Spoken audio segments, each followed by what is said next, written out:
Well before he played in the NHL, Henry Boucha was considered to be one of the greatest high school players in Minnesota hockey history.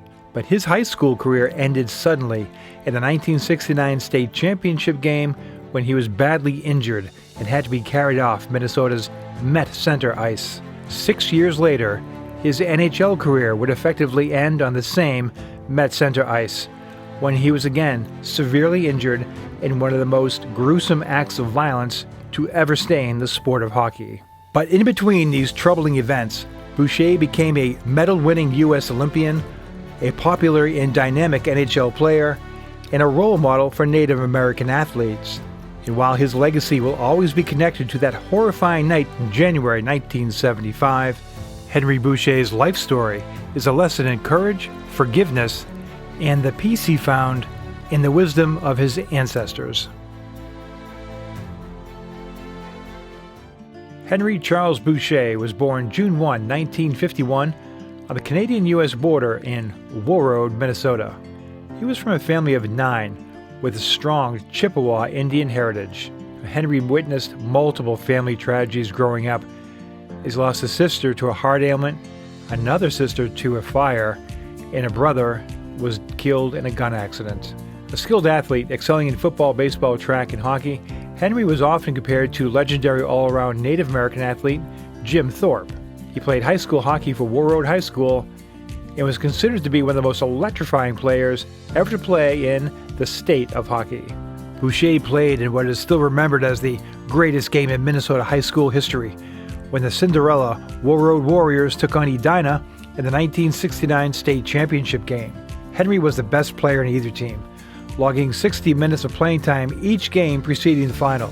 Now, to reach that championship game, Henry's legend grew in the semifinal game versus Roseau High School, where his right eye was swollen shut after taking an errant stick midway through the game.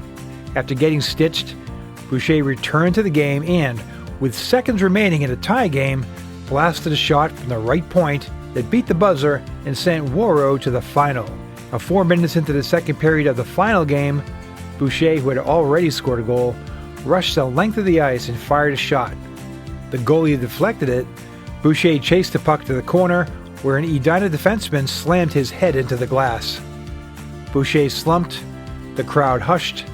The blow had crushed his eardrum. He was carried off the ice. Without their best player, Warroad battled hard but fell 5-4 in overtime. With his legendary high school career now over, Boucha was the top-ranked hockey prospect in the country. He signed to attend the University of Minnesota with coach Glenn Sonmore. But after learning his high school girlfriend was pregnant, Boucha married her, and instead of starting college, he joined the Junior A Winnipeg Jets of the rough-and-tumble Western Canadian Hockey League.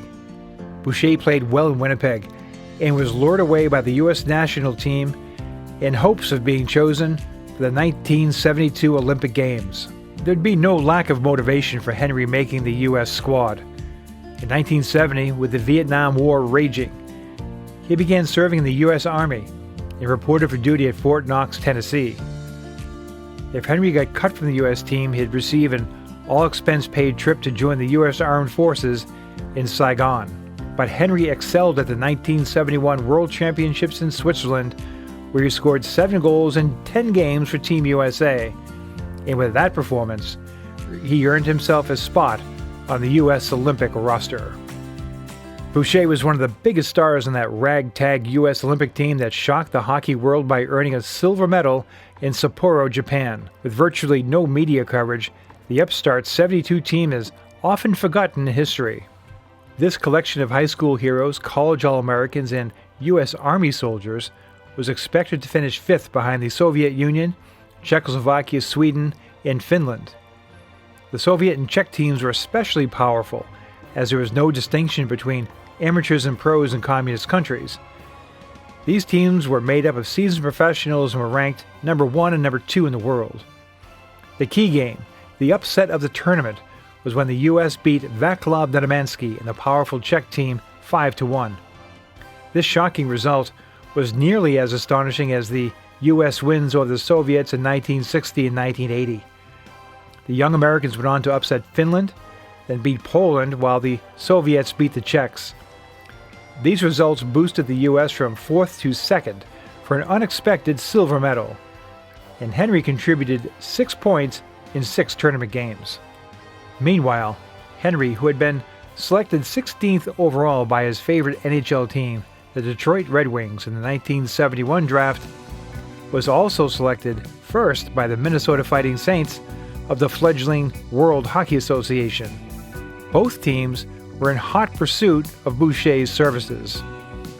Henry was offered a 3-year, $60,000 per year deal by both franchises, but chose to pursue his NHL dream with the Red Wings. Following the American silver medal performance, the young center got a reprieve from the U.S. Army, and he joined the Red Wings for the last 16 games of the 1971-72 season, as the Wings made a push for the playoffs. Henry made an immediate impact, scoring a goal in his very first game against Hall of Fame Leafs goalie Jacques Plante. However, Henry did not score in any of the remaining 15 games, and he failed to score in the first 34 games of the 1972-73 season. That's a scoreless streak of 49 consecutive games. With his confidence in tatters, he was demoted to the Virginia Red Wings of the American Hockey League for a 2-week stint to get his game back on track. When Henry returned to the Wings, he made a fashion decision that would become his trademark. He decided to stop wearing a helmet, but to avoid getting sweat in his eyes, he began wearing a headband. This was a radical move in the conservative NHL, and when he first donned the headband prior to a 73 game, he was met with chuckles and derision from his teammates. Nonetheless, he wore the headband in the game and would continue to do so for the rest of his career. Henry was now a new man on the ice, scoring 14 goals in 39 games, playing left wing on a solid line with Red Berenson and Bill Collins. Boucha and his trademark headband were popular figures in Detroit in 1973. Berenson let one go right through the goal crease. Here's Stackhouse. He fires it wide. Tommy Bergman will have a chance. He let one go. It tipped right out in front. Here's a chance for Boucha. He scores! Henry Boucha on the rebound ties the game at 2-2 as the Wings were taking target practice. Henry's most notable game came on January 28, 1973, when he set the NHL record for the fastest goal from the start of a game by scoring at the 6-second mark of the first period in a game versus the Montreal Canadiens. In August 1973, the Red Wings, in need of a high-scoring left wing to complement center Marcel Dion, sent Boucha back home to Minnesota in exchange for North Stars winger Denny Grant. Henry was stunned by the trade, but thrilled to be returning home. The North Stars were in deep decline, but Henry quickly established himself as the team's top goal scorer with 15 goals in his first 29 games. At the age of 23, it appeared that Henry Boucha was destined for NHL stardom. But the career and the life of Henry Boucha would be forever altered on January 4, 1975, as the North Stars hosted the Boston Bruins before a sellout crowd at the Met Center. Boucha had never been shadowed by an opposing forward in his entire career, but on this night, Bruins coach Don Cherry assigned fourth-line left wing Dave Forbes to closely check Boucha. The two began battling from the opening faceoff. Early in the first period, Forbes rode Boucha hard into the boards with a high elbow. Then got locked in a struggle with Boucha, who wrestled his right arm free and knocked Forbes to his knees with an overhand punch. Boston's Terry O'Reilly joined the fray and was ejected as a third man in. Forbes and Boucha were sent to the penalty box for 7 minutes. Once in the penalty box, Forbes reportedly told Boucha that, quote, he would shove his hockey stick down his throat. One witness sitting near the penalty box heard Forbes shout at Boucha, quote, I'm not going to dirty my hands, Henry. I'm going to use my stick. Another stated that a wild-eyed Bruin veteran, Bobby Schmotz, demanded that Forbes, quote, get him the first chance you get. After the penalties expired, both players left the mid-rink penalty box as play was stopped at one end of the ice. Boucha headed for his bench, with Forbes trailing behind. Forbes went out of his way to catch up with Boucha and, unexpectedly and without warning, thrust his stick to Boucha's head with the butt end. Immediately upon the stick hitting Boucha in the area of his right eye, blood began to spurt out. But Forbes' attack did not end at that point.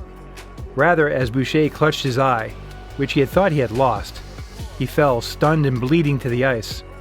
Forbes then jumped on Boucha's back and began to strike his head and body with his fists.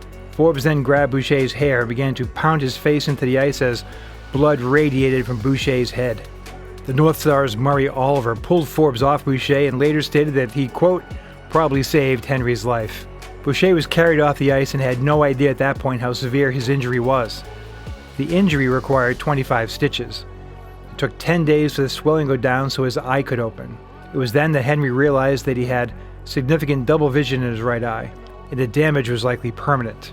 His right orbital bone, the bone that holds the eye in place, was broken, and doctors operated the next day to rebuild it.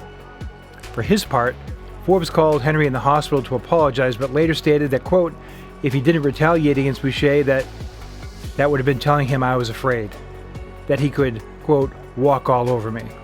Forbes was charged with aggravated assault in Minneapolis 3 weeks after the incident, with the trial set for the summer of '75. If convicted, he could have served 3 years in prison. He was also suspended for 10 games by NHL President Clarence Campbell. The 4 Bruins, Bobby Orr, Phil Esposito, Carol Vadnais, and Johnny Busick, threatened to boycott the 1975 NHL All-Star Game to protest the length of Forbes' suspension. Now, until the attack on Boucha, the 5'8" Forbes had been viewed as a quiet, hustling underdog player who rose from the obscure Division II American International College all the way to the big bad Boston Bruins. The assault seemed out of character, but what most people don't know is that the attack on Boucha was not Forbes' first act of on-ice mayhem. In a 1970 game between American International and Northeastern University, Forbes swung his stick at Northeastern player Ralph Morrison while skating behind him. Forbes' stick smashed Morrison in the mouth, breaking his jaw and knocking out 4 teeth. After getting up, Morrison dropped his stick and gloves and chased Forbes.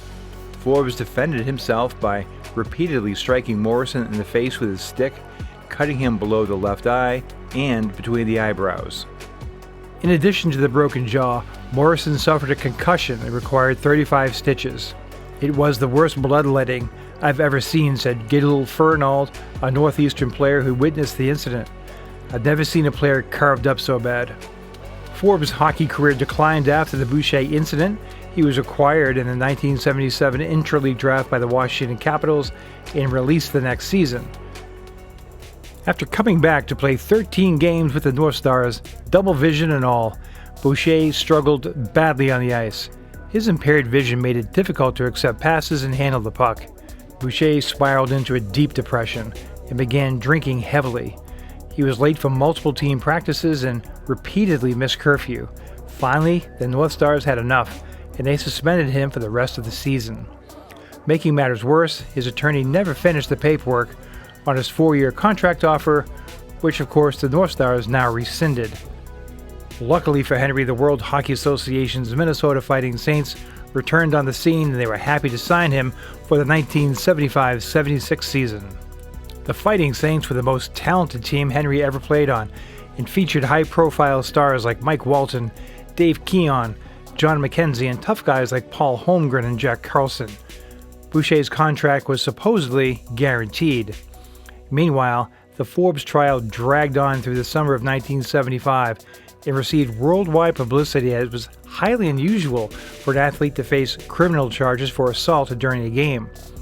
The trial ended with a hung jury, with 9 of the 12 jurors voting to convict. The charges were not refiled. During these proceedings, it appeared, at least in the hockey community, that Forbes had become the victim, as many felt the courts had no business interfering in the matter of sports. Conversely, in the hockey world, Henry Boucha became an outcast. Despite his challenges with his eyesight, Henry had a bit of a career revival in the WHA in 75-76, scoring 35 points in 36 games, but by this point, the Saints were basically a Ponzi scheme and were hemorrhaging money.